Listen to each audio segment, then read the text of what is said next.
What is the sound of the death bell? I think the title said ominous. Death bell. The sound of death. It's by the way, welcome for those of you who haven't been on the show before. This is the experiment. I'm your host, Joe Soro. And that sound usually doesn't start the show, but I figured it was fitting for what has been going on for really a while, and it's actually been going on for a while more than you think. And maybe it's because I've been watching the Dodgers since the beginning, but and beginning of the season, meaning, and I saw every spring training game except for one, which was the dual game that wasn't televised. So I've seen every single Dodger game this year, including spring training. Feel like I have a pretty good idea of what this team has been from the beginning. Probably one of the best off seasons I've ever seen them have. Probably one of the best off seasons I've ever seen any baseball season. Not better than the year before when the Dodgers got Shohei Ohtani and Yamamoto and Teo, but this was supposed to be the year that the Dodgers pretty much told everyone in the majors that we are about to take over this league and there's nothing you can do about it. And all the cliches and all the bullshit about baseball being a different game and a baseball being too momentum heavy, and you got to have this and you got to have that and you got to blah blah blah blah blah blah. Well, it turns out that maybe a lot of us were the ones that were blah blahing, because looking at how the major league is at this point, the majors is, it seems like these guys all play the same game. There isn't a single damn team. In spurts, maybe somebody like Milwaukee or maybe even somebody like the Padres will play a certain way, but ultimately they all do the same stupid analytical moves every game all year round. They take the guy that's a lefty so he can hit the lefty or the righty, and the righty for the righty and the lefty. It's all the same crap. So you have a $400 million payroll to only play the same way everyone else does. And then on top of that, you have to watch how much is the 1, 2, and 3. That if you factor in when they get all their money together, when they all get their money, right? You're looking at $1.3 billion, $1.2 billion. And mind you, Shohei, Mookie, and Freddie Freeman have been playing all year. It's not like, oh, well, you can't use that excuse where they weren't available, right? And then you've had Will Smith, who's been pampered like a freshly born baby all year, and it still didn't make a difference because now he's hitting his schneid. So you might as well have played him more, and you probably would have won more games instead of putting rushing in there 3 times a week. Whose decision was that, by the way? Yeah, maybe it was smart at the time, but then at the same time, you're thinking to yourself, at what point are you going to start looking at this and going, we are training and we are mentally training as well as physically training a bunch of pansies? And that's really for everybody in the majors. It's not just the Dodgers, but here's where this is a little different. This is supposed to be the best players on the planet, the best team on the planet. Shouldn't you be different than the Sacramento A's, soon to be Las Vegas? Shouldn't you be different than Tampa? Shouldn't you be different than Miami? Shouldn't you be different than Colorado? Yet you have lost games to Miami. And I'm not talking about 3-2 games where you were off that day for whatever reason. I'm talking about 18-1 scores. I'm talking about going into Colorado when you have momentum after sweeping the Padres. And you should win those games due to the fact that the Colorado Rockies are trying to stave off being the worst team ever record-wise. They're probably not going to be as bad as the White Sox last year, but they're still lingering there, right? They could have a horrible September actually be the worst ever. Yet you let those guys clown you twice when you had momentum. It's it's a lazy, weak coward of a team. And it's led by coward, soft leadership.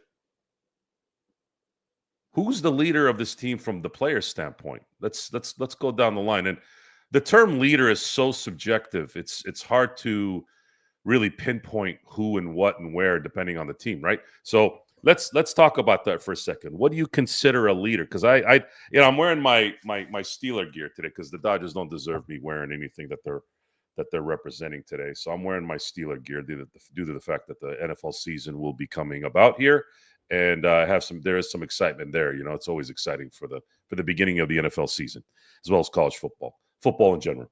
And I'm sitting here and I'm going, okay, who is the leader of this team from the player standpoint? I'm gonna stay away from Friedman and Roberts for a second here. Don't worry, I'll get back to Roberts. You can believe that. Is Shohei going to be that leader, that vocal leader that gets into the dugout and say, "Hey, come on, guys, blah blah blah blah blah"? No. Is Mookie going to be that guy? No. Is Freddie going to be that guy? Probably not. I think he has it in him, but he doesn't do it. Will Smith? No. Teo, I thought could be that guy because he brings up the atmosphere. He brought the seeds. He brought what he brought last year, this igniting. He brought that Trevor Ariza player in a team full of stars. That was who he was. It was just magical how good he was, and it permeated through everything that they did, right? And at the beginning of this year, until he got hurt with his ankle, he was doing great there. Or was it his hamstring or groin? I can't remember actually now. It's been so long. I would have thought maybe he would be the guy. But the problem with Teo is Teo put himself in a bad position during this last few weeks where he was talking about contracts that might have come about during the offseason and the fact that he, at the moment right now, has a lower on-base percentage than Michael Conforto. Imagine that, right? So he's not the guy. Tommy Edmonds not going to be the guy. Ha-Seong Kim's not going to be the guy. Is Kershaw going to be the guy? Probably not. And he's the most capable. And the problem there is Kershaw has really never been that guy anyways, and he can't really be that guy because even though he's had a good year, he doesn't have that connection, I don't think, even if he did. Too many bad games in important times for him to be that. If he had that Kobe Bryant, if he had that Madison Bumgarner, I'm going to use a baseball player, a Madison Bumgarner type run, I think he might be able to get in somewhere there. But there's really no player. I can go down the line here. Obviously, it's just we're going to get no's everywhere I go. There's no one. Okay, there is no one, and it's convenient to go the way of the manager. It's convenient, but it's also true. Because I've not really ever been a Dave Roberts fan. I haven't been a Dave Roberts fan, even when I was giving him props during the run last year. And we gave him props up and down. I thought he came through. I thought he pressed the button that I thought they weren't capable of having, and they did. But the problem is, Dave Roberts reminds me of a person that he reminds me of a parent that wants to be best friends with their kids. And it's not just Dave Roberts. I think all managers in baseball are pussies because that's the only way they can keep their jobs because of analytics, because of the athlete that's here now. And it's like that in basketball too. It's just worse in baseball because it's a 162 game season. It's games every day, and you're more invested day in and day out versus if it's football once a week or if it's basketball where it's 3 times a week versus every single day. You're talking about a sport literally almost every day, 6 days a week. You are invested in this if you're as big of a fan as some of us are.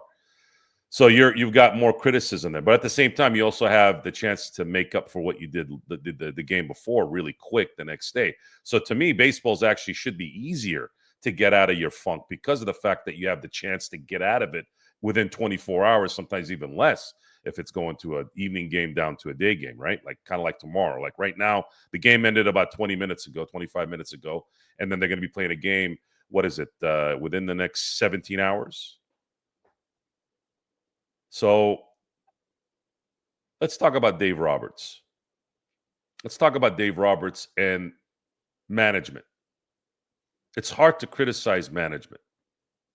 It's very hard because the Guggenheims are hands-off type owners, right? They let Friedman, they let Kasten, they let Gomi, they let the baseball guys do what they're doing. And I can respect that. I don't have a problem with Mark Walter and the Guggenheims allowing Stan Kasten, Friedman, Gomi, and Roberts to do what they do. I think that's a good thing no matter what's going on. I'm not going to jump on that ride. I'm not, because the Guggenheims, we already know who the Guggenheims are. They're not baseball people. They are investors, and they allow the baseball people to have the resources to make the best product possible. That's their job, and they do it very well. Stan Kasten, Friedman, Gomi, I'm going to look at them as not a problem either all the way, because they got the players this offseason. They've got the players the season before. They've managed roster. They've brought in the talent. They've done everything right on that end. And there's nothing else you can do there. There's just nothing else you can do in terms of player acquisition and how to build a championship team, because they have already done it, right? Then you trickle down to the captain of the ship. And I've used that word because that's what that guy is. That's why they call him skipper. That's what they do in baseball. It's part of the vernacular. So what can we say about the manager of baseball? He's got 1 foot on the computer and 1 foot outside the dugout, or inside the dugout, depending on how you look at it. What is it? Who is disconnected? I'm not going to use the word fault. Fault is a bad word. It's an overused word. It's a cliche word. Forget about all that. What is the issue with baseball and its inability to motivate? Let's talk about that. Where's the motivation? Where is that one guy that can motivate the hell out of a team? We don't see it. You don't see it. Where's the Lou Piniella? Where's the Tommy Lasorda? Where are these guys? Tony La Russa, Joe Torre. Like, where are these guys? Are there any guys like that? Are they allowed to be that? These are the questions you want to ask.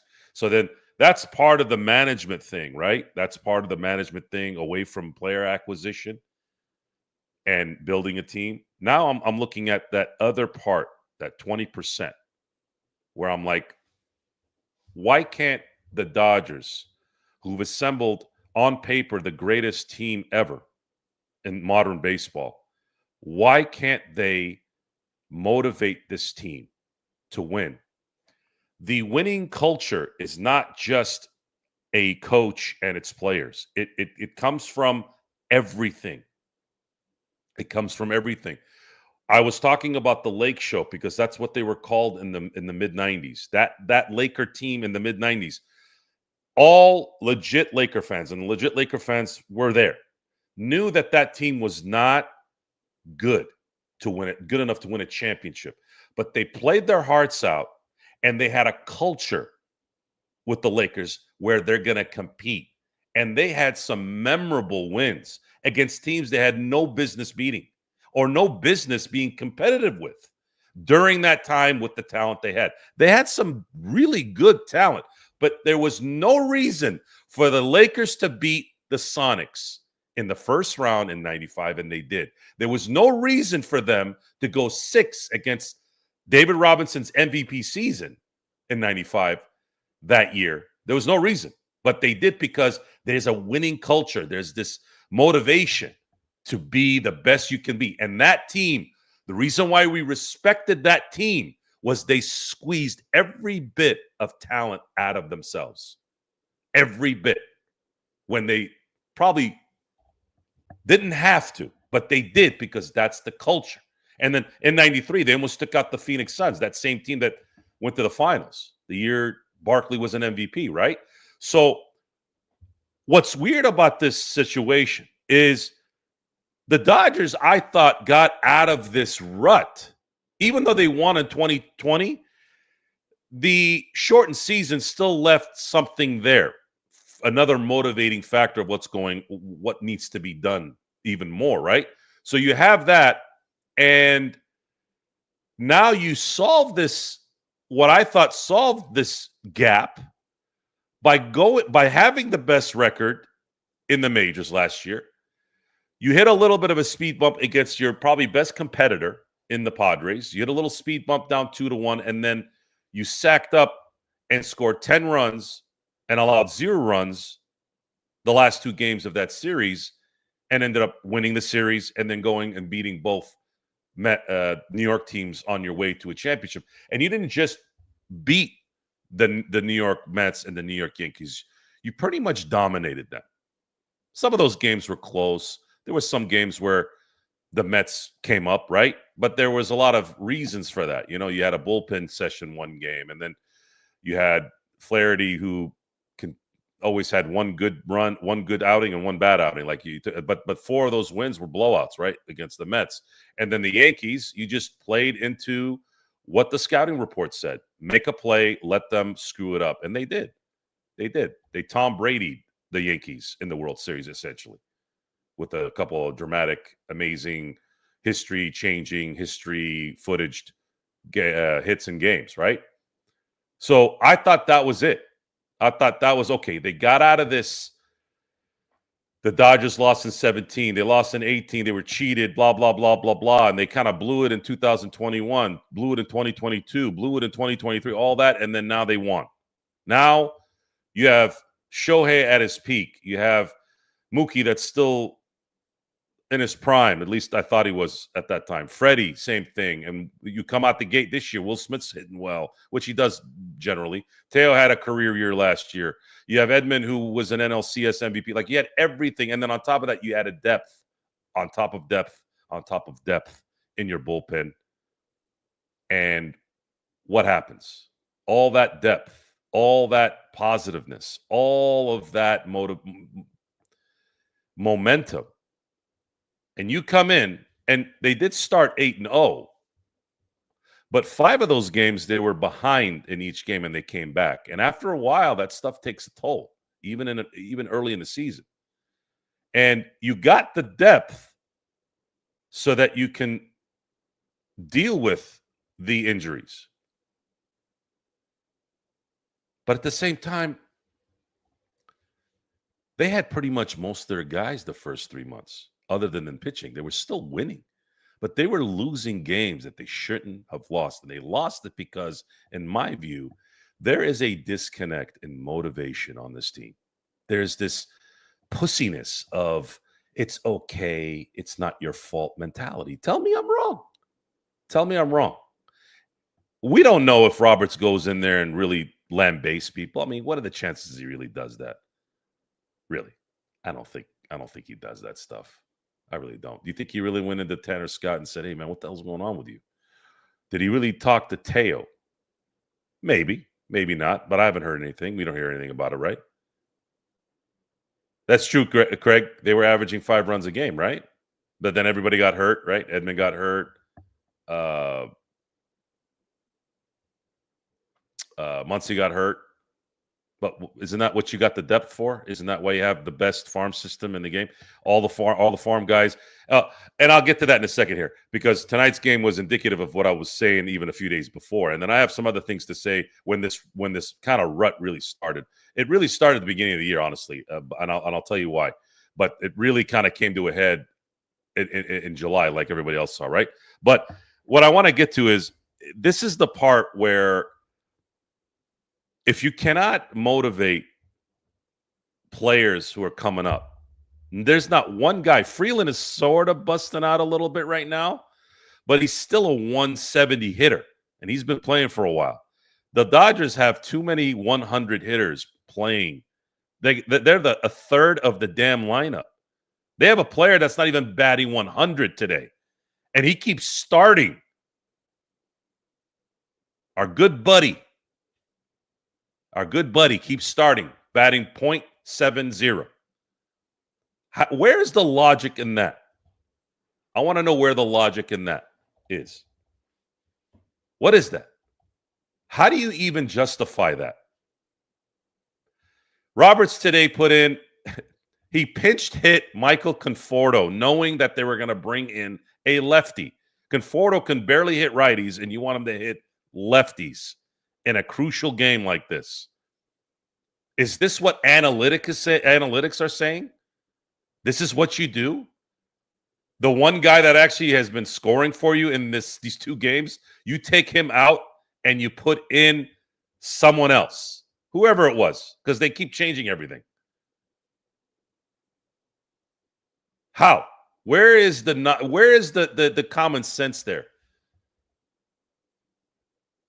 I really, really want to know.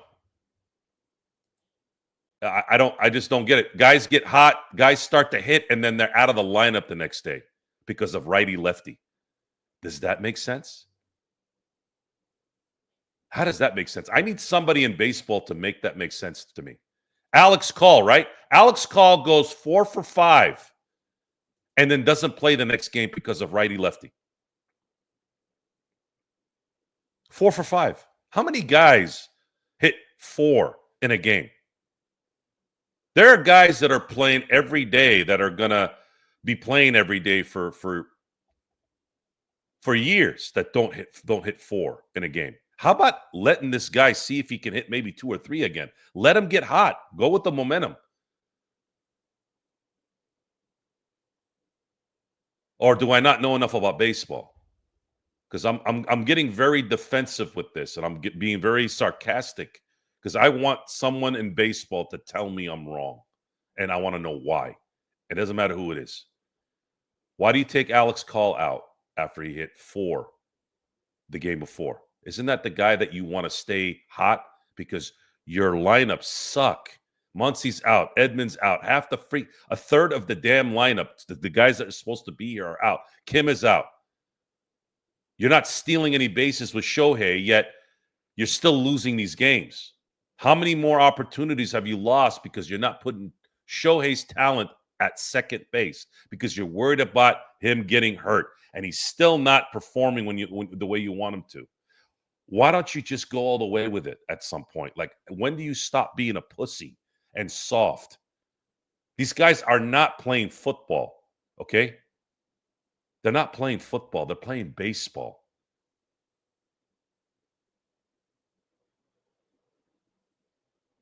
How about letting them play?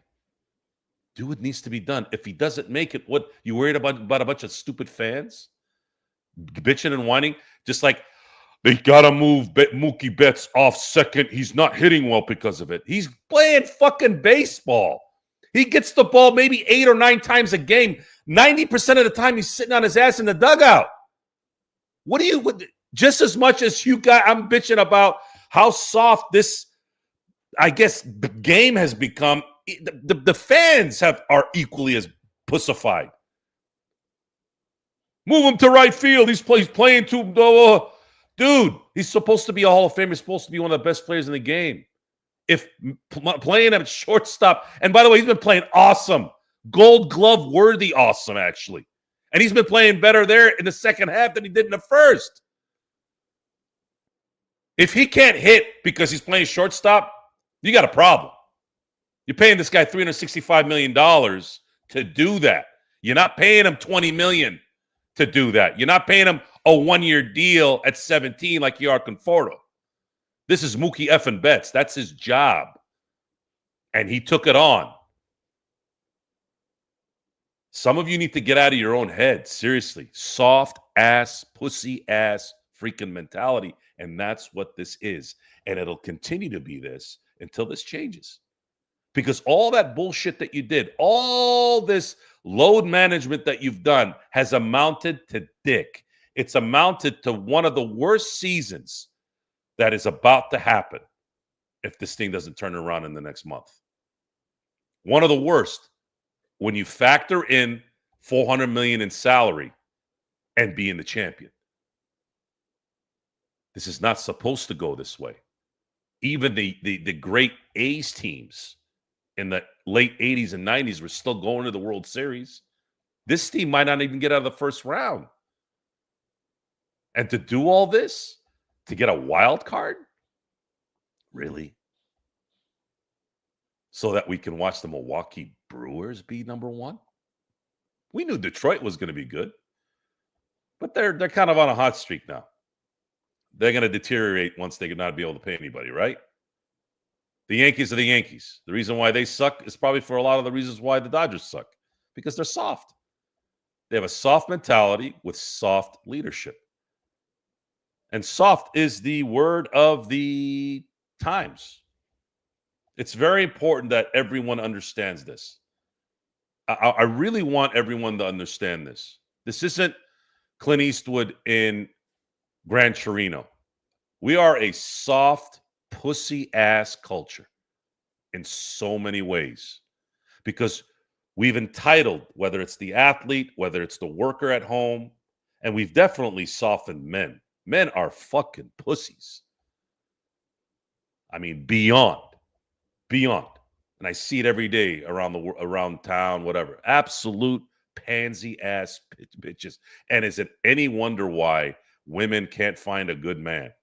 I mean, a lot of it was the culture dumbing down men over the years. And I've had talks about this for a long time about how TV, and it didn't just happen 5-10 years ago. This has been going on for a while. All those movies, all those TV shows where they would dumb down the dead. And it's funny, and it's the Hals of the world, with Malcolm in the middle, all that. But what that does is it does because of the brainwash, the easily brainwash. It creates this culture of, the dads are usually the dummies. And that's what they've created. Oh, the dummies. And then you have the adolescent teenager that mouths off, all that shit. And of course, if the parent is too strict, they're going to rebel. You got to be careful. Fuck you. How about that? Fuck you. You need discipline. Children need discipline. And when children want something and you know as a grown-ass parent, they shouldn't be getting it. You fucking tell them, no, you're not getting anything. And you're going to deal with it. And you want to go rebel? Well, good luck. That's how I grew up. You want to go do that? Go. There's the door. Go find your own place. And that's kind of how this is. I think Dave Roberts is their friend. And it's not just Dave Roberts. It just hurts more because Dave Roberts is managing our team. It's all like that. The Shields and all those guys, they're all the same. They're all the same. All a bunch of pussy ass trying to be your friend because they're trying to maintain their job. Because the second they go off the rails, all of a sudden the prima donna athlete will get on them, and then all of a sudden they're like, I don't know, I don't want to listen to this guy. Right? Is that how it goes? So we'll keep the bullhorn on it. I'll keep it on it.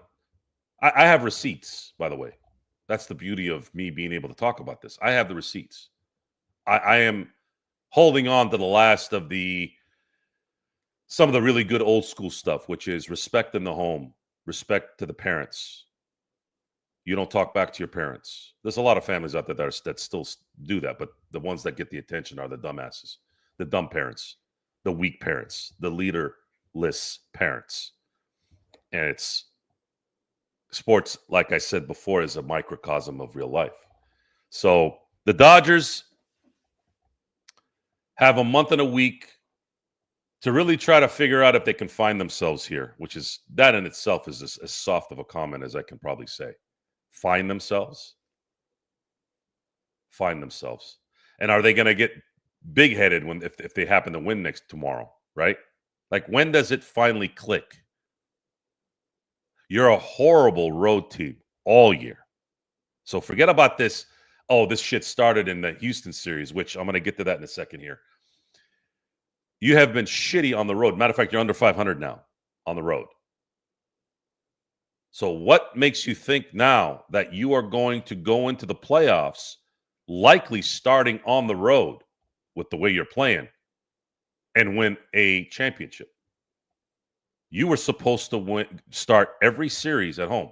You were supposed to start every game in 1 and 2 at home in every series. And now it's looking like you're going down the wrong road there. You're already out of the best record business. That's probably, unless you win 20 in a row or something, you're done with that. Now, are you going to play as shitty as you have to then just get a wild card and hope that you catch momentum at the right time? Is that what you're thinking? I guess we're going to be here to watch and see. But this is a soft culture, and the Dodgers are a microcosm of that culture. All the talent in the world, all the money in the world, all the best things in life you can be, and you're still a pussy. So you're like a trust fund baby. They're like trust fund babies. All that money, all that stuff, and they still play like a bunch of bitches. Every single one.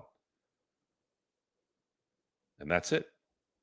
That goes for everyone, by the way. Shohei, Mookie, Freddie, Teo, all of them. Even the ones that are doing well. Because I'm expecting, who's going to light a fire under everybody's ass? Who? And maybe maybe somebody has. Maybe somebody has yelled in the locker room for all we know. But we don't know. I don't know. You don't hear anything over there anymore.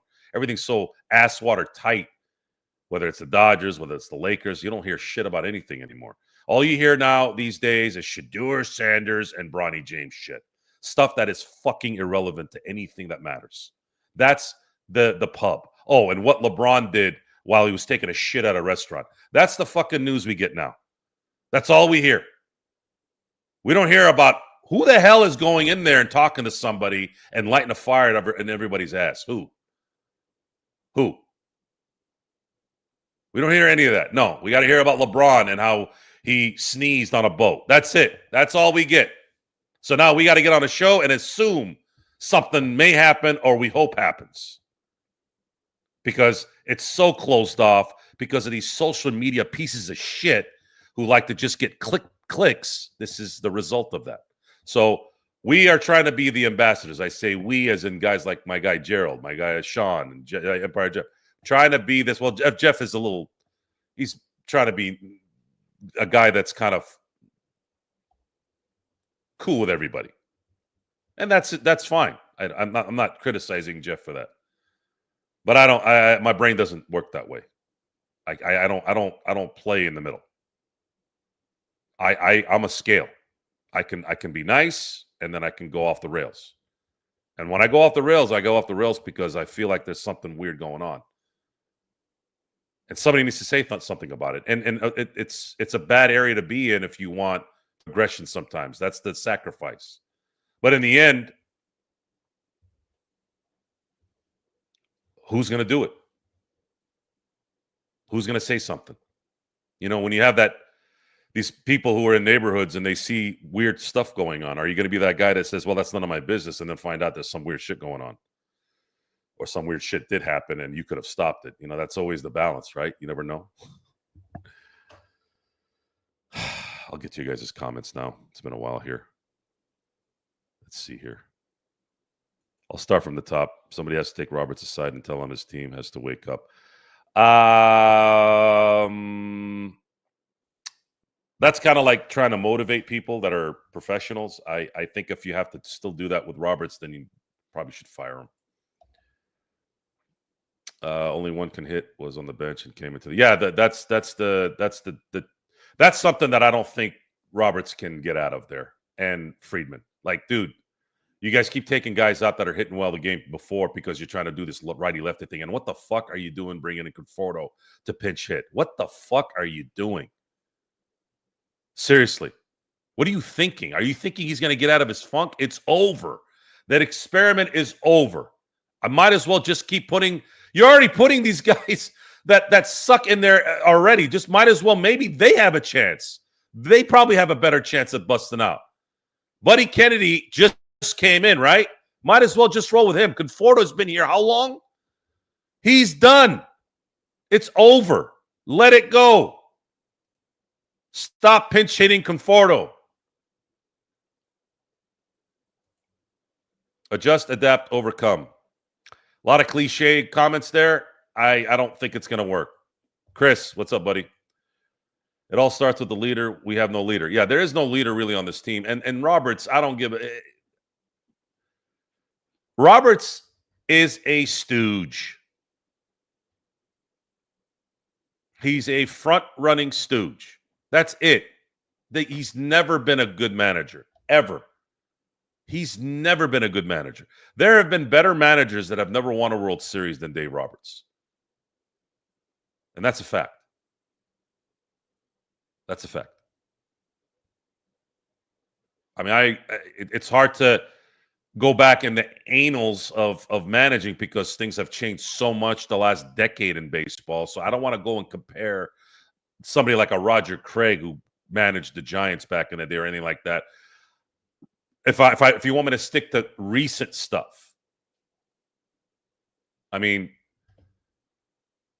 to me, Bruce Bochy's the best manager of the last 15 years. And he's won 4 World Series. And every single one of those World Series was different. And he adjusted and he adapted. You're not going to win every year, right? And it's not like the Texas Rangers, even though they did spend a lot of money, it's not like that team was constructed like the Dodgers to win a World Series every year. They put a lot of money in things, but they don't. The Dodgers are far and away, with maybe even the Yankees to a degree, and then you could put Philly in there, to where these guys are setting up a roster every year, year in and year out, to definitely win a World Series. Texas sort of does it, but the pressure is not as much there. Losing to the Rockies. Yeah, so losing to the Rockies should have been like the stamp at that point that this team is just not going to get out of its funk. It's just, how do you lose to the Rockies? How do you get blown out by the Rockies? They got their asses whooped in one of those games. How do you allow that to happen? Where's your balls? Where's your pride? Absolutely pathetic. They don't have a lead. They don't have any balls. They don't have any fortitude. They don't have any pride. This team reminds me of the Lakers last season, losing the Bulls and Magic, Hornets, when those games were so important. So the reason why I don't compare this team to that Laker team is that Laker team is not that talented. The Lakers team last year they were not talented enough, even at that time. This team was stacked. Even with the injuries, they were stacked. Even with Muncy in there, Edmund playing, and all these guys playing, they were still playing kind of half-assed because the mentality was, we got 162 games. The most important thing is we got to make sure we're ready for the playoffs. And what happened is they did. The only problem is they didn't win enough. They were so focused on being in third gear because they thought they could just turn it on because they've been doing it, for the last decade, right? Well, it's going to work until it doesn't. And it should have. And this was the one year where I was expecting the best team ever this year. Maybe not next year, because winning 3 in a row is impossible in any sport, especially baseball. But this was supposed to be the stamp. This was supposed to be the stamp. This was supposed to be a team that has to win back-to-back to justify what they did. And they're soft. They're fat and full. Looks like they're fat and full. But it's not even that. I mean, I've seen signs of this forever. This is a Dave Roberts skipped team at probably its worst in the regular season. So are they going to get in the playoffs and turn into Supermen? Is that what's going to happen? Is that maybe what they're hoping to bank on? Let's just get in the playoffs and don't worry about anything. Is Edmund and Kim and Muncy really going to make that much of a difference? By the way, Muncy has an oblique problem. Last year, if you remember, he was out, 3 months because of that? I don't even know if he's going to come back. Edmund's ankle wasn't getting fixed. Is that going to get fixed? Is Kim's shoulder going to get fixed by the time it matters?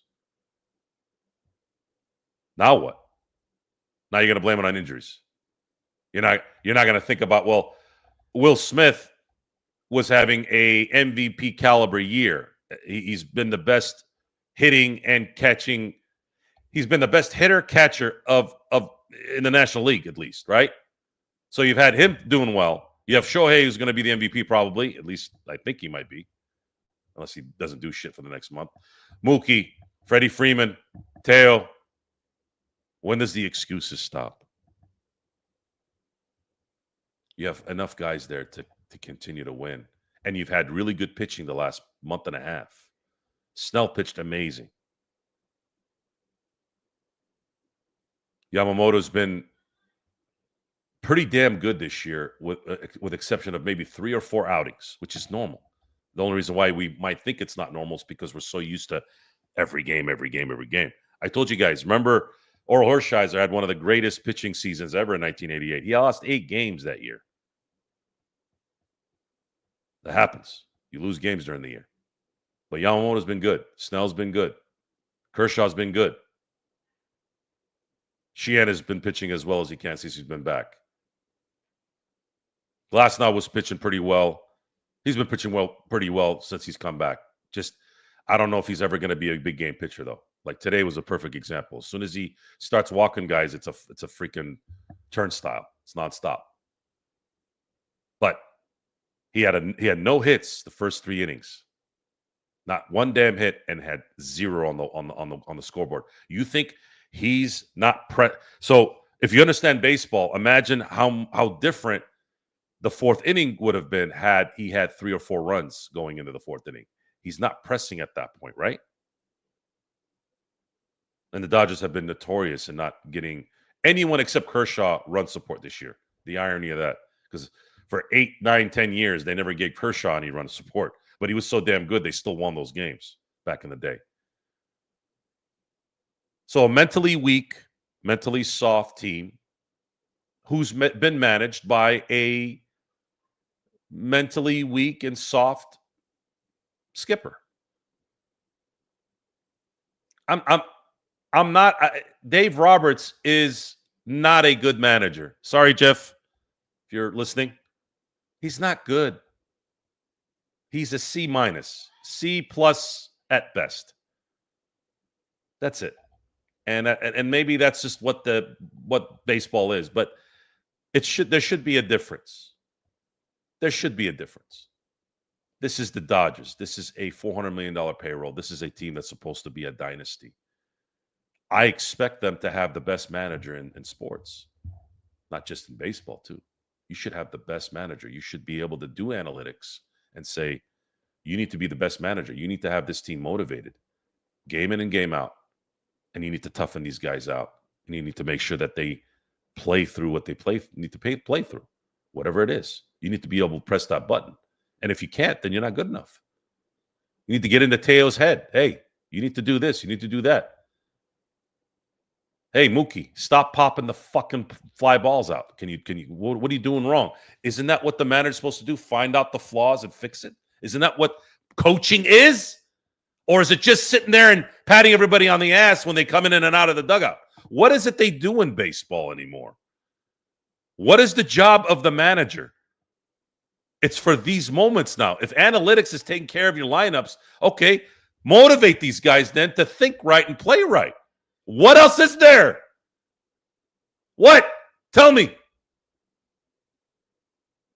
And no one's going to ask these guys any questions. Everybody on sports that's going to kiss their ass, say that middle ground shit. Fuck you and your middle ground shit. How about that? Even when they were winning, it didn't feel right.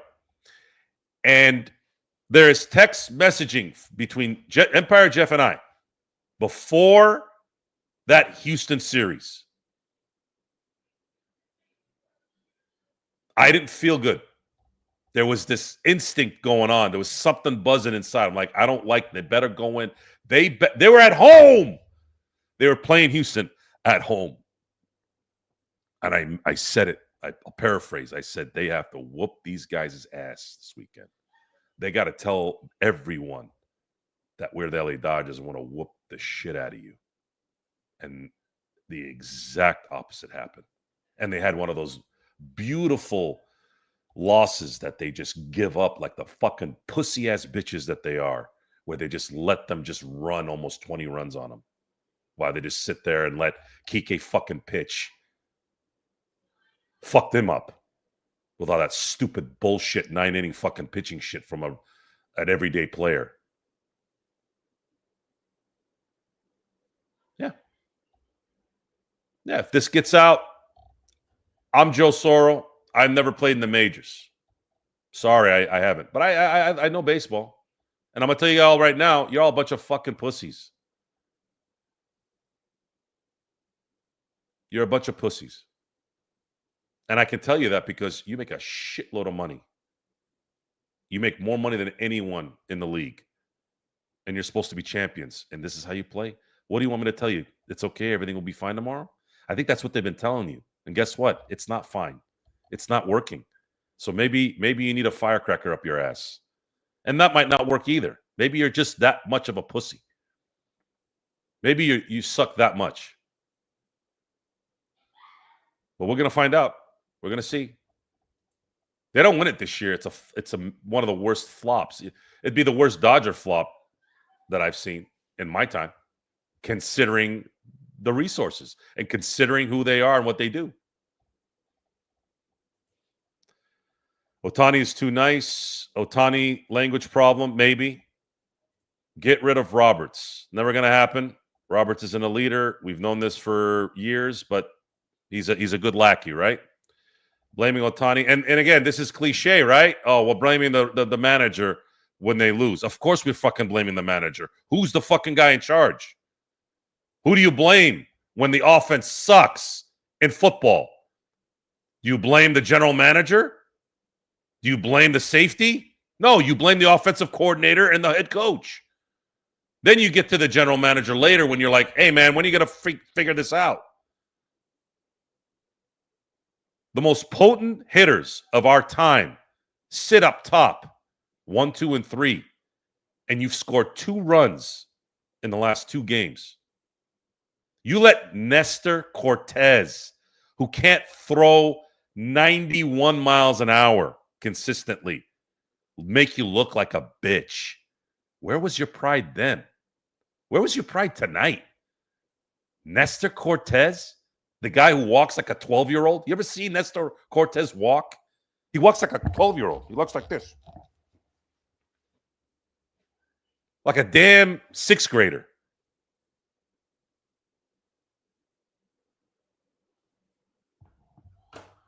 That's who you let whoop your ass? Really? We've been saying Dave should be on the hot seat. Dave should not have been on any hot seat. Dave should have been gone a long time ago. The only question I have is, who are you going to get that's better? And is that guy allowed to be better? Who?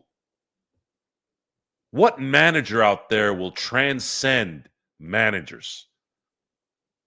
Who's a good manager in the majors right now? Who?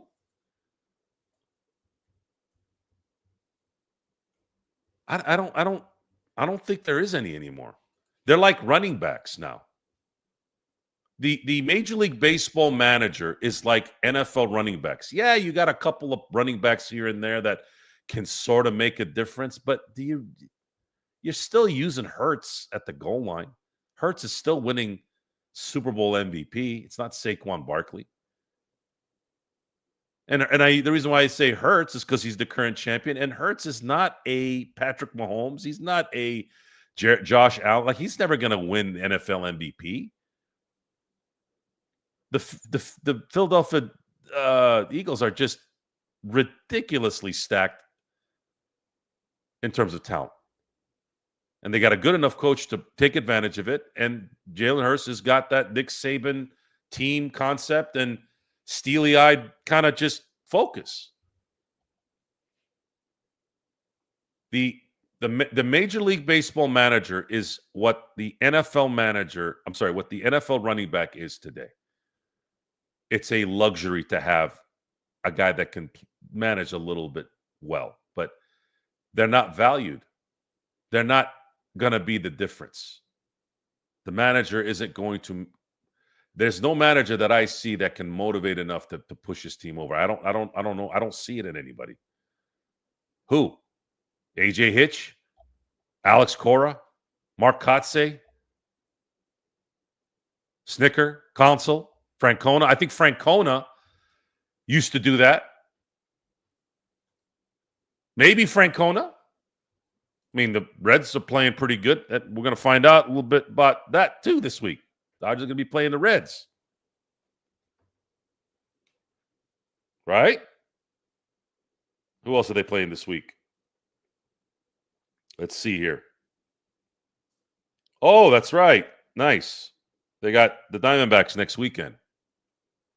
And you know the Diamondbacks really, really, really play up against the Dodgers, right? How's that going to go in LA?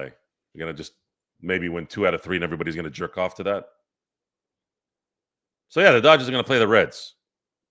And then the Diamondbacks in the next 2 series after San Diego. And then after that, they got to go to Pittsburgh. And you know how bad they are on the road. It is an embarrassment. It is an embarrassment that this team was put together to be the beginnings of a dynasty, yet they can't even get the second championship in as many seasons, at the very least. I would have been okay if they didn't make it next year. I would have understood a little bit. But this team was supposed to win back-to-back championships. And then maybe not win next year, and then maybe win one again, and maybe not win the year, and then maybe win again. In a 10-year Ohtani era, they have to win at least 4 championships. At least. But this team should win 5 to 6. Sorry, it's how they set it up. I'm not being unreasonable here. What's up, Joe? Man, tough loss today. We have to win tomorrow at least. Yeah, I have no confidence in tomorrow at all. Dodgers always suck in day games too. Dodgers have too many players struggling at the same time. There's some truth to that, but it's always an excuse. Oh, wait till everybody comes back from pitching and they sucked even worse. European soccer, Dave Roberts already sacked. Dodgers need higher standards. I don't really know the answer to that. I really don't. We've been talking about this, at least I have, for like 5 years. They just extended Roberts. I don't even know what – if they don't make it to the World Series or they lose in the first round, I know if I was running the team – first of all, if I was running a team, Roberts would have been gone a long time ago. But for all the reasons I've been talking about here tonight, I don't know what is going to be better. I don't know what's – it's very similar to the discussion of, this constant talking. We got to trade Austin Reeves. Got to trade Austin Reeves. Like, what the fuck are you going to trade him for? I already told you guys, the only way you're going to be able to trade him for someone better. Because why are you going to trade him if it's for someone that's just the same? What's the point of that? For what? I'd rather have a continuity and a guy that you can depend on that can be there, right? But if you're going to trade him, for what?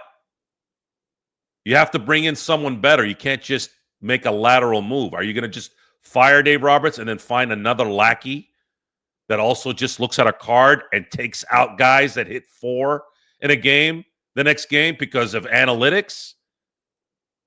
It's just not – it's you got to find a manager that can motivate. That's my only reasonable thought at this point. What manager can get players motivated while they're hurt, while they're in a slump? Mechanics, whatever. Are those guys out there? Is someone there out there? Is there someone out there that can do that? Because anyone can read an analytical lineup from their GM. You, me, any of the dipshits in here can do that. What is the point of the manager in baseball. My view on that is a team this great on paper losing like this, to me, that shows you who you really are as a manager. Because you either have no dick to say to the GM, hey man, I think Alex has got some stuff going. I think we got to play him tomorrow, even though we have a righty, lefty, whatever the fuck is going on with that. Yeah, I'm not going to buy that stupid talk anyways. Who keeps putting Conforto in? Who keeps pinch hitting Conforto? How are you going to give me any common sense in that decision? Who? Why? What? No, not buying it. Joe, question, when is Kike and Edmonds coming back? I have no idea when Edmonds coming back. I guess at the end of the month. Kike is supposed to be back, I think, next week. But then I heard that some of these guys were supposed to come back in this series, and they didn't. You never know with these guys. The Padres were predicted to be terrible with everything going on. They made a trade, and they turned their season around. I don't really put any onus on the Padres. This has nothing to do with the Padres. The Padres are always going to Padre, okay? Yeah, they've won the last couple of games, but the only reason why they've won the last 2 games is because the Dodgers have sucked donkey dick, okay? They haven't really been playing that well either in these 2 games. They got a couple extra runs there at the end, but they were struggling too. They couldn't get a hit the first three innings either. And the only reason why they got runs in the 4th inning is because Glasnow lost control and he was pressing. The Padres are not going to win shit this year. They'll make it to the playoffs and they'll get their asses whooped. This has got nothing to do with the Padres. Nothing to do with the Padres. The Padres are going to Padre, just like the Clippers always do. The Padres will Padre. They ain't going to win shit. So this is all on the Dodgers. All on Dodgers. You lose 2 games in Colorado to Colorado. That shows you who they are mentally and focus-wise. And not only that, one of those was a blowout. You allowed the Rockies to kill you. I could have maybe given it a little bit if they had lost by 1 run in both those games. But you get your ass whooped by them. And imagine the difference. Now, if you win those 2 games, you go into this series up 3 games. Now, even if they sweep you, you're still in the lead. Just they can't work their way out of this one. At least not to me. Why Dave keep playing Conforto at this point? Malpractice? Who knows? Stupid. Just stupid. No other reason. Joe, who was better? Eddie Jones, Austin Reeves. Eddie Jones was better by a long shot. Dodgers averaged over 5 runs a game, and they were the best scoring offense in the league. But they were still not playing well. Because at that time, they didn't have the pitching and this and that. And Tanner Scott was blowing leads and this and this and that. Well, there's a lot of times where I was like, why are you using 6 pitchers in 2 innings? Like, what are you doing?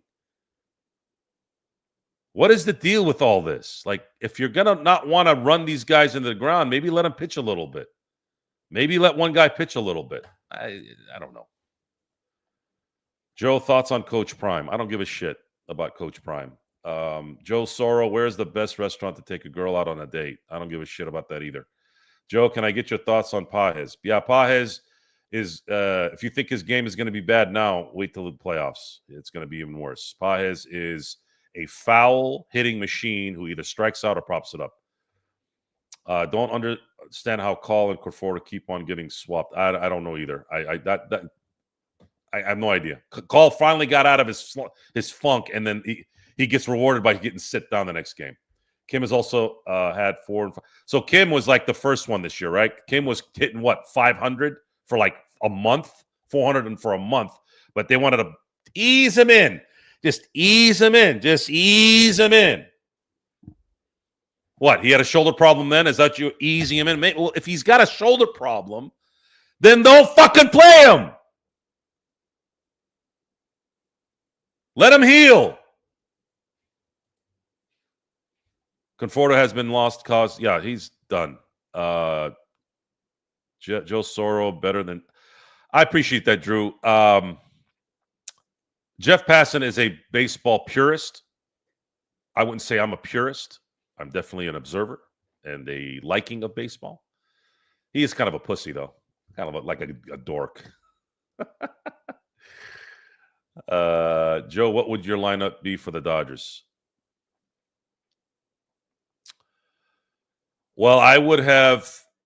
I would not keep putting Will Smith at the 3 spot right now. If you're talking about right now, I wouldn't put Will. He's struggling really bad. I'd put him down to.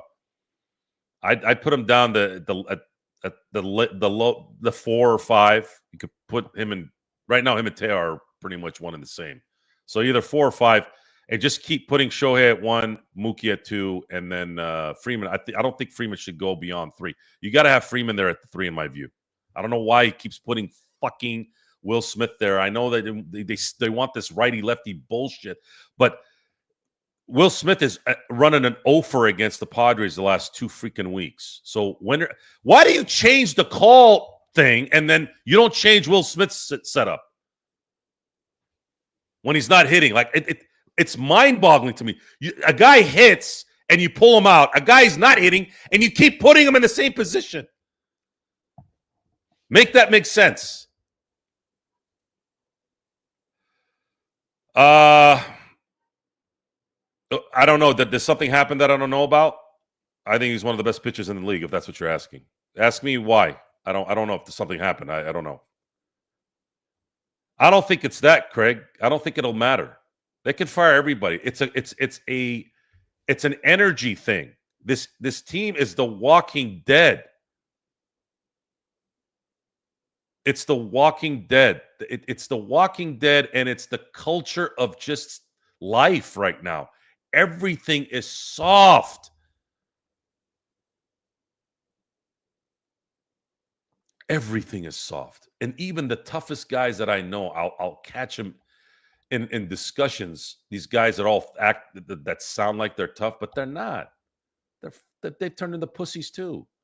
Everybody whines about something that they believe in, and it turns into something, right? And whining and complaining or having a legitimate reasoning for what you're conflicted with, that's again all subjective on how it's interpreted, right? Somebody could watch this show and completely saw this guy's bitching and whining about this. I'm not bitching and whining. I'm telling you what's going on. It's soft. It's bull. It's pussiness. It's the culture of everything. No, the tough guys are slowly going away. Everything is getting softer. The Dodgers are too comfortable and don't take all their games serious. They think they can easily cruise down to the finals with their big budget.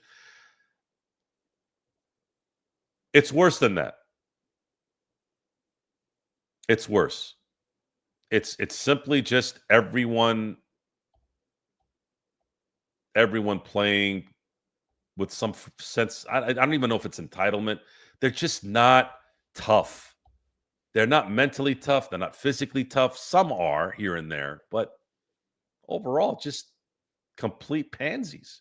They're daisies. Everybody. In sports, the rich ones, the poor ones, everybody's soft. Everybody's just can't take an insult, can't take any constructive criticism, nothing. Everything is soft. Almost everything is soft.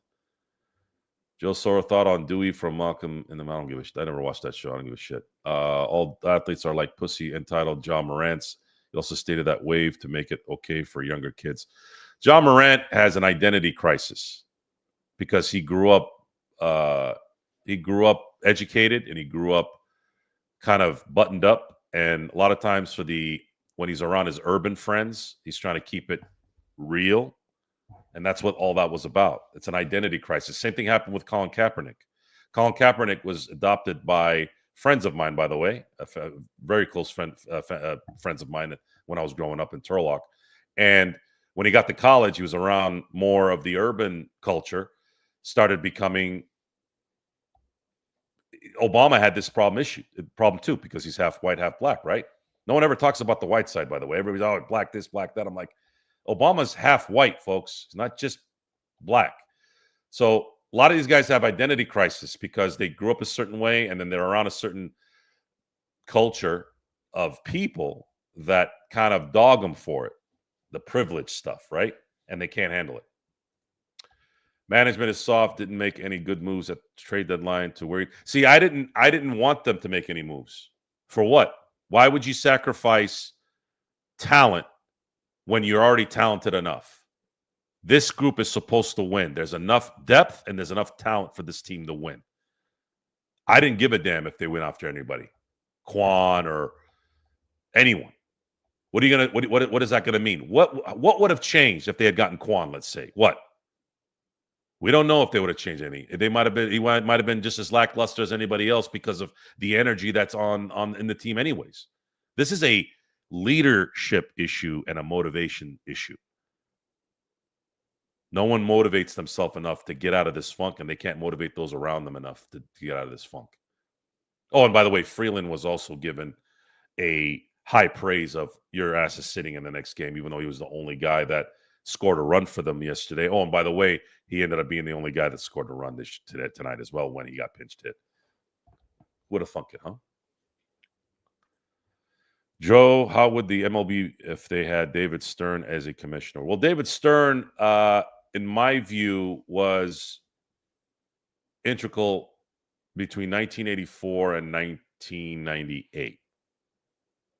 I thought he was probably one of the best, if not the best, commissioner in North American sports between that time. But he had the luxury of getting in at the right time when Magic and Bird were elevating the NBA. And then, of course, Michael Jeffrey Jordan came into the NBA in '84, and he was able to use those tools. He's like Phil Jackson, right? Like he got the talent and he was able to win championships with that talent.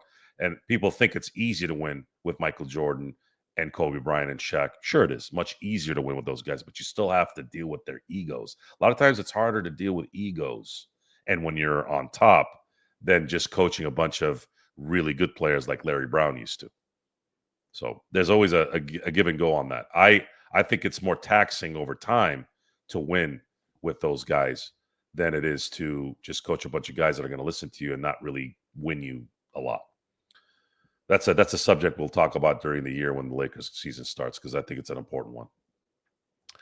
I blame Shohei. Well, Shohei sort of fixed his strikeout heavy issue the last few weeks because it was getting really bad there in June. But he also hasn't been clutch in any way the last month and change. So there's some blame to him. Again, he's the $700 million man. He's arguably the greatest player of all time. Yeah, he deserves a lot of the blame. Drew Carey Manfred has been soft that he wants to realign the teams due to travel. I haven't really gotten into that, and we will eventually. I really don't give a shit. First of all, the travel in Major League Baseball is not that taxing.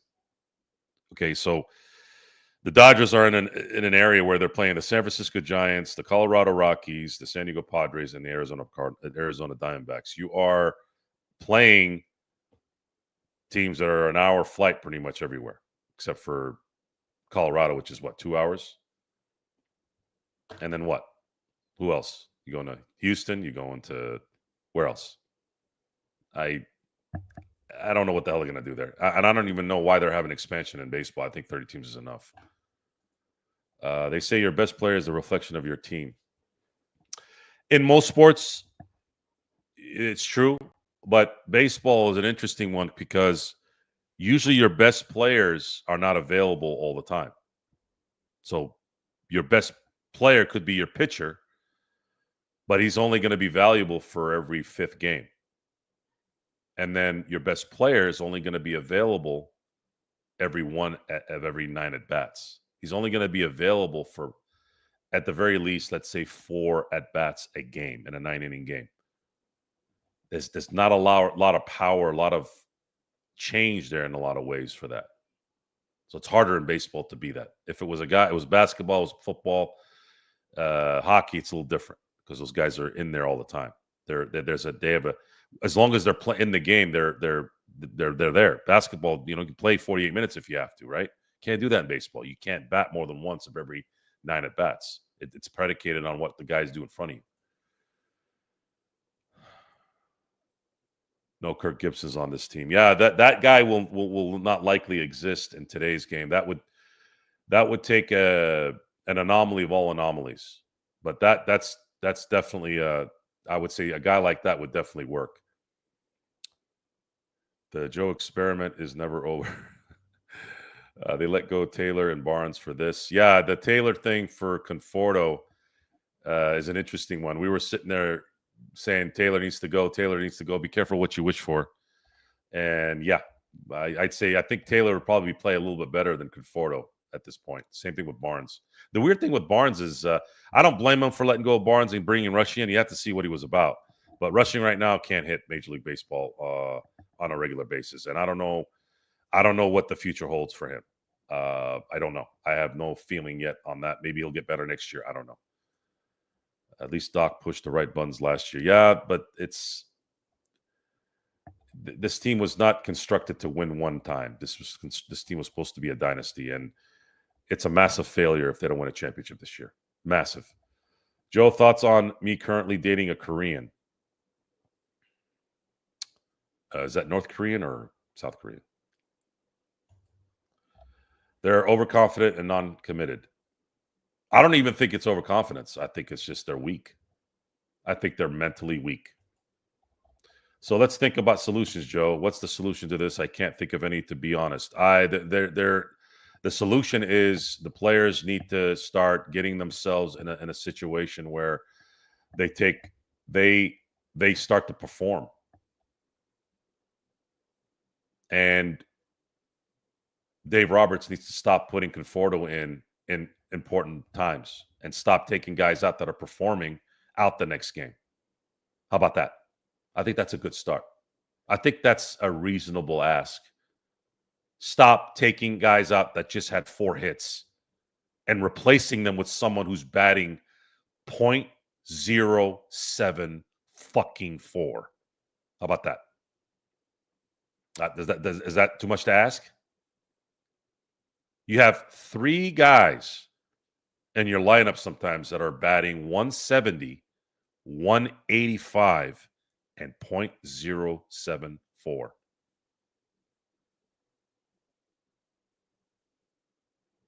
Yeah. Stop doing that. Joe, do you remember Blockbuster, Radio Shack, Circuit City, and TGI Fridays? Yes, I do. Miss Blockbuster a little bit because of what we used to do there. Radio Shack, I used to always buy those telephone connector things there. Circuit City, every now and then I'd buy DVDs and I don't know if I bought a Blu-ray there. TGI Fridays, terrible food. I haven't eaten there in years. Hit the likes, homies. Thank you, Mark. Appreciate that. More likes, more views. Thank you, Mark. Let's see here. The top of the order needs to turn it on at this point. The top of the order at this point, if you're not scoring a run, let's say out of the 4 times you're up the plate, all 3 of those guys, if you're not scoring at least half the time, 2 runs, at least 2 runs, half the time you're up there, then you're doing nothing for the team. Nothing. So 2 runs every game needs to come from the top 3 guys. 2 runs. Is that too much to ask? We're talking about $1.2 billion of contracts for Freddie Freeman, Mookie Betts, and Shohei Ohtani. Can we get 2 runs from you guys in every single game? I'm not talking about not scoring every one. No. Every single game. All 162. $1.2 billion. I want 2 runs from you guys every game. That's not a lot to ask in my view.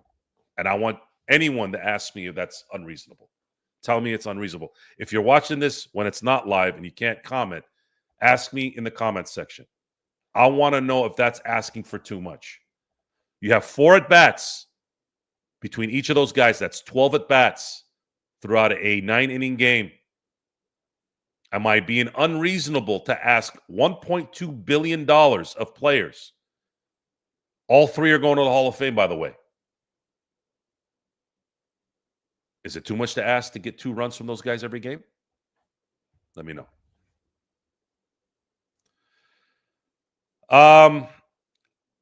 So Cal's got the home run thing and the RBI thing, but I still say Aaron Judge is the MVP. He's hitting 330. Cal's, I think, hitting 245. So Aaron Judge is still the MVP of the AL, in my view.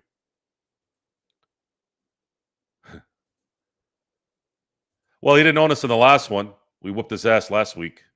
I wouldn't say he owned us. He owned us this last game, though. Ohtani is in the MVP. He doesn't do anything in the clutch. He's the MVP right now. He's going to end up hitting 50 home runs, having 100 RBIs, and there's a big chance he might be one of two players in the modern era of baseball that's going to score 150 runs in a season. Ohtani is going to win the MVP because he's going to hit 50 home runs, have over 100 RBIs, and probably have 150 runs in. Who are we going to give it to? Who else? Tucker? No. Who? Bryce Harper? No. Who? No one. Ohtani's going to be MVP, and it's not even close. Tom Brady will losing money on his soccer investment in Birmingham. He knows nothing about soccer and doesn't know how to lose. You can't win every game in soccer, especially when you're Division II. That's out of my wheelhouse there, Drew. I don't watch soccer out there. Tony loves a bet. That's a good one, Mark. Birmingham are shite with or without Brady. Place is a hellhole. Shohei is not winning MVP. He's done nothing. Fake talk. Your comments are starting to become fake as well. These guys got too comfortable when they were topping the division. Now this looks different when things are wrong. Yeah, that's true. Had to turn my TV down. Joe's on fire. Thank you, Mark. No kidding. Didn't the Cub butt smack them at home? Like, yeah, there's been a few of those games. The Marlins did that to him. The Houston Astros did that to him. I'm sitting here going, what the hell is going on here? How are you allowing yourself to just be a bitch? That's how it starts, guys. That's how you start when you're quitting like that. You build bad habits when you do shit like that. I said it at the beginning of the year, and I kept hearing, they're playing for something bigger. I'm like, it has nothing to do with playing for something bigger. You create bad habits when you do stupid shit like that, and look what's going on. The Dodgers need Ronaldo. Oh, Jesus. What's more embarrassing, Dave Roberts or JJ Redick? You're more embarrassing than both of those guys. We need Rafael Furcal as the head coach. Okay. Maybe Shohei should learn English so he can actually talk to guys. He does know English. He just doesn't speak in interviews. So learn about what's going on, fake talk, because you're starting to get really bad with your commentary. JJ is so soft, he can't handle the press from criticism. Well, the JJ is not necessarily soft. He's just not good at doing things. Dave has a lot more talented team and allows this. Yeah, the thing is, the difference between the Lakers and the Dodgers is the Dodgers have a world-class organization with world-class players. All around. The Lakers have a couple of guys, and that's it. And a mom and pop shop that runs things with their cousins and their best friends and their best friends networking group. That's who runs them right now until, of course, the Guggenheims take over. We need Grady Little. You need Grady Little. Dave is more embarrassing. JJ is new to coaching and didn't have the best roster. It doesn't matter what roster he has. JJ, I think, is, at this point in my book, somebody who's likely going to do some decision-making, much like a high school coach trying to get the booster's kid run because he's trying to appease that person. The second I see Bronny James in a rotation is when you will start hearing that JJ Redick needs to be fired talk from me. And it's coming.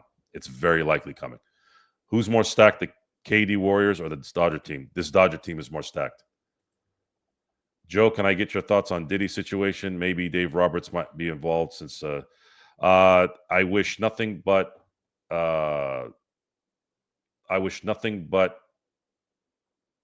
complete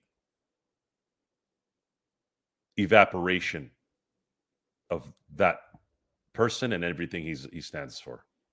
Waste of life, waste of human being. Dave Goggins should be the best. These guys would wilt into sand and mud if that guy got in their ass. Didn't Alonzo Mourning get a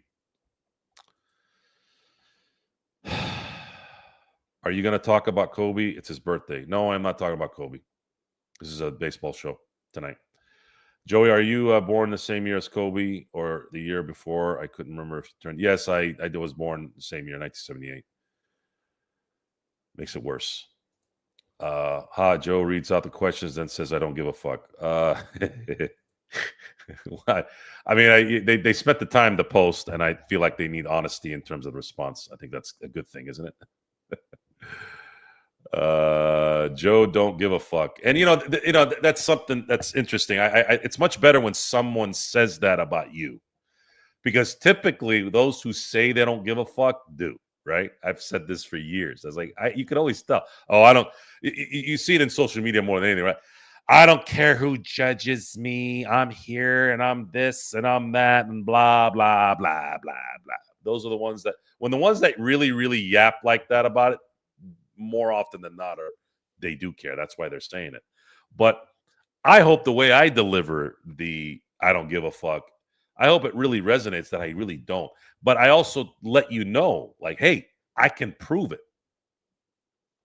You just got to hang out with me for a couple weeks.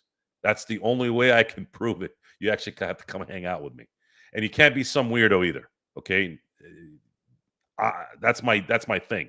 The second I find some weird shit, you're out. Like, no weird shit. I don't hang around with weird people.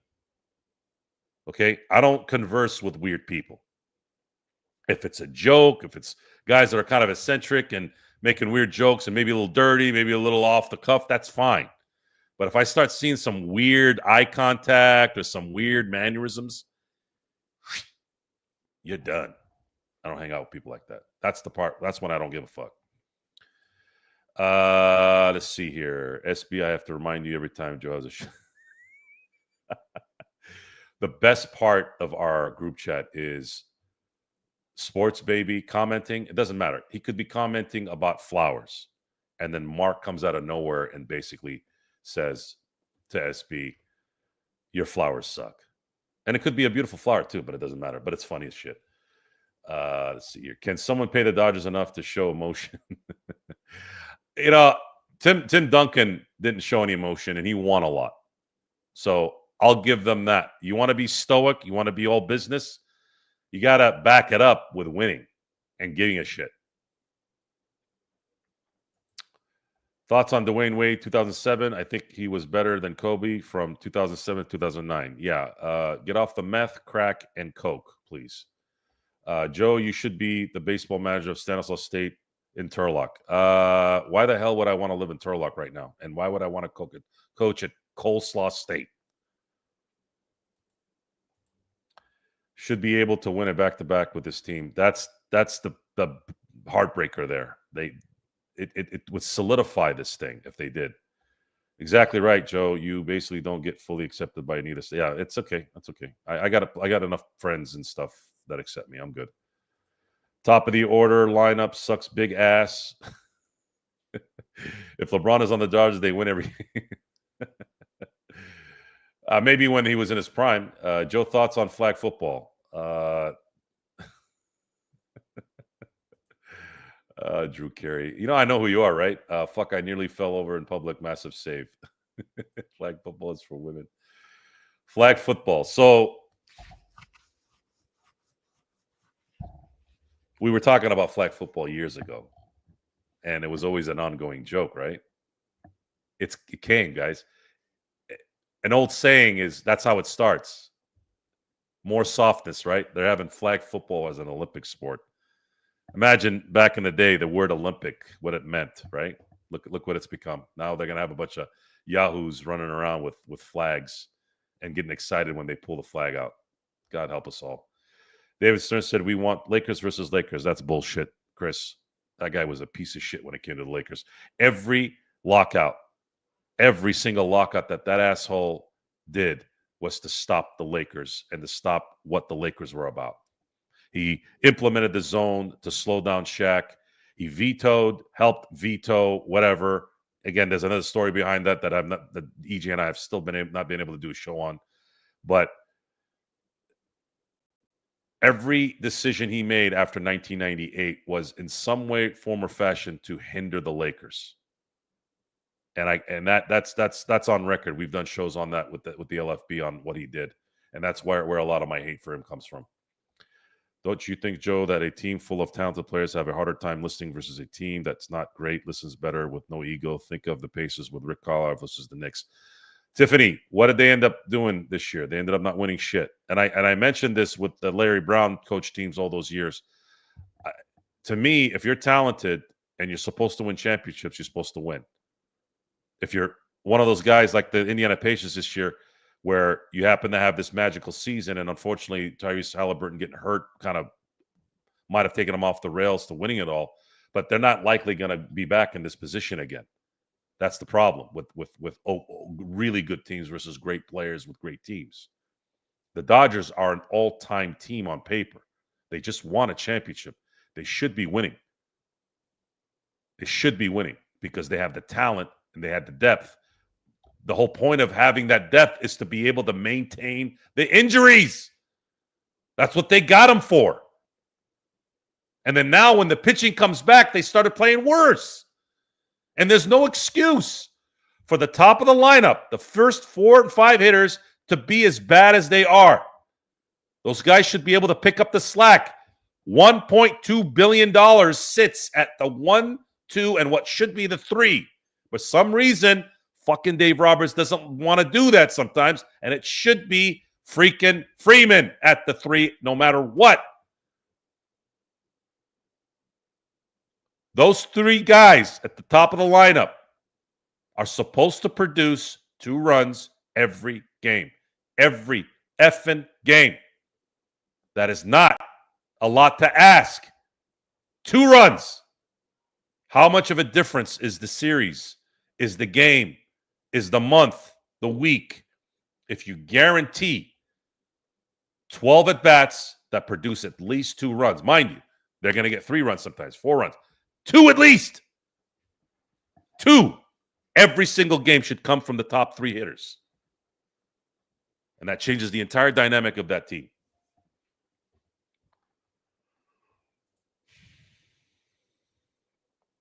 Very enjoyable show. Great for someone like me that is a Dodger novice. Thank you, Mark.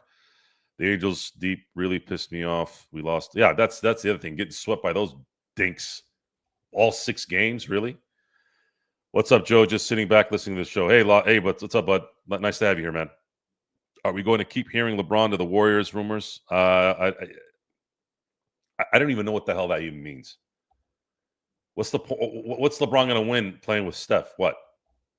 You'll get to the second round, the third round? Is Dave Roberts comparable to Darvin Ham? Well, at least Roberts has won, but I've been equally frustrated with Roberts. Actually, I've disliked Roberts more than I've disliked Darvin Ham, but that's because Dave Roberts has been here longer. He's not a good manager in my view. He's never really been a good manager. He's had moments, but last year was his biggest moment. But he kind of went back to who he was after that. I think he got too relaxed. The Angels sweep really, yeah. It's Angels getting swept by the Angels, just dumb. Joe, thoughts on people who classify themselves as Dave?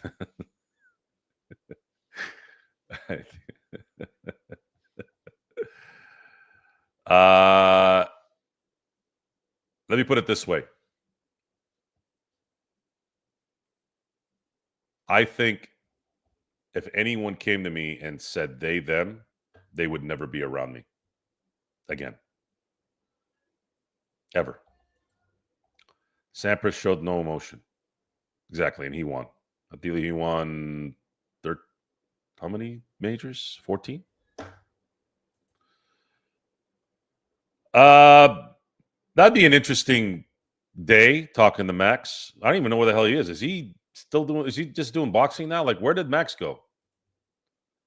Does SB watch flag football? I don't know. I'd have to ask him. What did you guys make of the Kobe Dodgers mural? Anything Kobe with Dodgers is usually pretty good. I got the kicks, by the way. I got the Kobe 6s. Dodger colored ones. Dodgers are the 2004 Lakers. The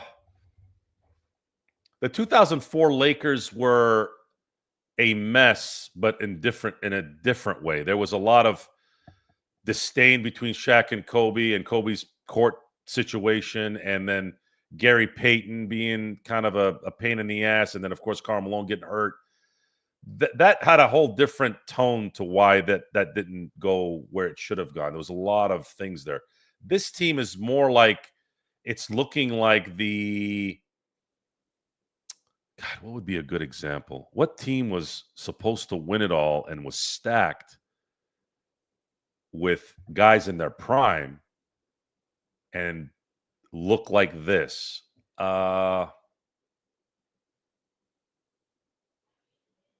You could say the Miami teams, Miami in 2011, maybe even 2014, a little bit. You know, you had LeBron in his prime. You had Dwayne in his prime in 2011. Bosh in his prime. They had no business losing that finals to Dallas. They were up 2-1 in that series. They should have closed that sucker out.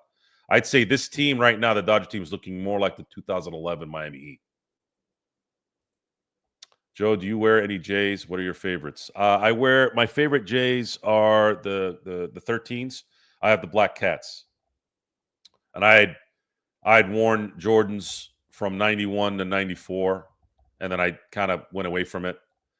But the Jordan 13s are my favorite, and I wear them very, very rarely, very, very rarely. I'm not going to lie. I wish Gerald did a show today. We're going to be doing a really, really big show here in about a week, so stay tuned. Can I get your thoughts on USC football for the season? No idea. No idea at this point what's going to come with anything in the West Coast in terms of football. Football on the West Coast has turned into what the WAC used to be back when I was growing up in the 90s. You know, you knew that you had a couple of teams here and there that'll get to a Holiday Bowl and be entertaining, and maybe one might make a run, but who's going to win? Is UCLA ever going to do anything? Is USC ever going to do anything? Is Washington State going to do anything? Is the Huskies going to do anything? Is Oregon going to finally break through? Oregon State. This college football is an SEC, once in a while an ACC, and a big. Well, I wouldn't even say Big 12 or Big 10. It's Ohio State or Michigan, and you could just say Ohio State. It's Ohio State, SEC, and then once in a while an ACC team. That's it. That's all college football is. Pac-10, Pac-12, Pac-8, Pac-1, useless. Let's see what else we got here. Thoughts on Ayton throwing one of the worst first pitches? I didn't see it. I gotta go see it now. To tell me there isn't guys that play that crap. I guess you guys are talking about something else. Sorry. Let's see. Thoughts on Bronny batting for the Dodgers? Are you really a woman, Tiffany? You don't sound like a woman. You sound like a they, them. Let's see here. I'm going to get a Kobe tattoo, Joe. No, you're not. You hell yes, be me too, until Nadal, of course. Nadal owned the clay. Federer owned the grass. Novak owned the hard court in your country. Joe, can I get your thoughts on Dennis Rodman becoming a streamer? I don't give a shit about Dennis Rodman. Deadbeat dad. Don't have a lot of respect for him. This Dodger team is more like the Dwight, Kobe, Nash team. The thing is, Chris, is Nash was over the hill. Dwight was a one-year guy, and he should have been something, but that was a dysfunctional team. The coach wasn't good either. I mean, you could even say that D'Antoni was kind of the Dave Roberts of that team too, but he there was only so much he could do, because you put basically a guy who cooks pastries in a setting where he's making Wolfgang Puck type dinners in Vegas. So I don't know if I really blamed. I blame Jim Buss for hiring D'Antoni to give him a big, like, D'Antoni is a 7 seconds or less guy, and then you gave him Nash when he was way beyond anything that would show any kind of relevance in that kind of offense. Nash was done. We didn't know it at the time when they signed him, but he was done. The Dodgers are what the Miami Heat were in 2011, because you had a prime MVP LeBron. You had that was probably Dwayne Wade's last prime season, and then he had Chris Bosh in his prime, and they were up 2-1 in that series. They should have won that championship.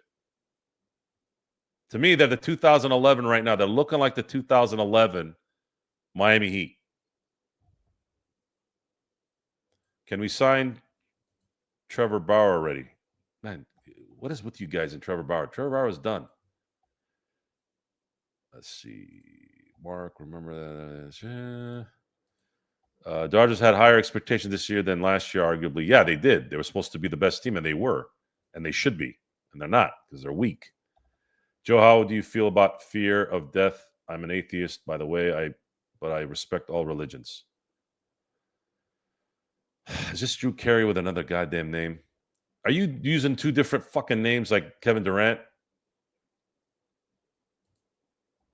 That overhead smash was okay. Joe, you tried hooking me up with Tiffany last time.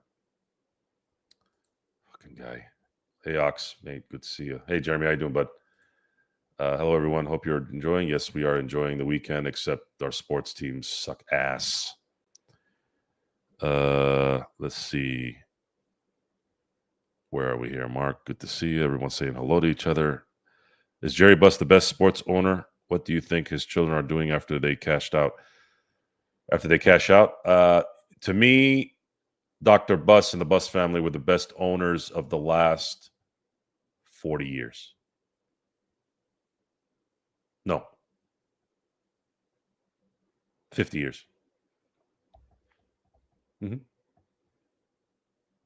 Can't argue with 11 championships and 17 appearances, even though I don't like to use the appearances. That doesn't mean shit, but it's part of a look of excellence, right? They've won 11 championships since Dr. Buss took over the team in 1979. No one else, no franchise has won that many championships in that run. I think the most won in that time might be the Patriots and the Bulls. Yeah, I think the Patriots and the Bulls. Yeah. So if you look at the I'm thinking the four major sports. I think the Islanders won 4. I know Edmonton won 4. I think that's the most in hockey.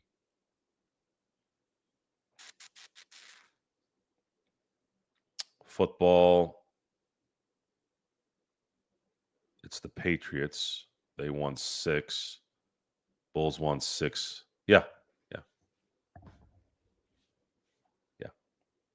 So it's 11-6. That's the Lakers and since Dr. Buss owned started owned the team in 1979. They've won 11 championships up until now, and that's more than any franchise in the major 4 by 5 championships. It's pretty good. Ox, did you see the message Joker sent to MPJ when he found out he was heading to Brooklyn? Make sure you wear a condom out there. Haha. I did not see that. That's funny. I'm just using one, Joe. Let's see. Where are we here? How many of the Lakers players do you think actually slept with Jeannie? Allegedly, Dennis Rodman. Obviously, Phil Jackson. Well, he's not a player, but I don't think Magic did, but you never know. Mark. Okay, so everybody said hello, and I'm caught up with all the comments. It's been an interesting night. and I wasn't planning on coming tonight, but I started feeling a little bit of an itch that there needed to be something to be. They needed something documented for what's going on after tonight's game. There's still one more game to do something here, but again, I want to thank you all for being here. I didn't say hello, good morning, and good night in the in the at the beginning of the show, and I'll go ahead and make sure to put a button on this tonight. But again, thank you for coming and watching and observing. For some of you that are new here, please like, subscribe, and click the notification button if you happen to get on here after the show is off live. Again, send me a message. Tell me what you think, even if it's derogatory, as long as it's not throwing the ER or talking about anything stupid or lifestyle wise. We're good with that. So have a great morning. Have a great evening. Have a great afternoon. Until next time, I'll see you next time.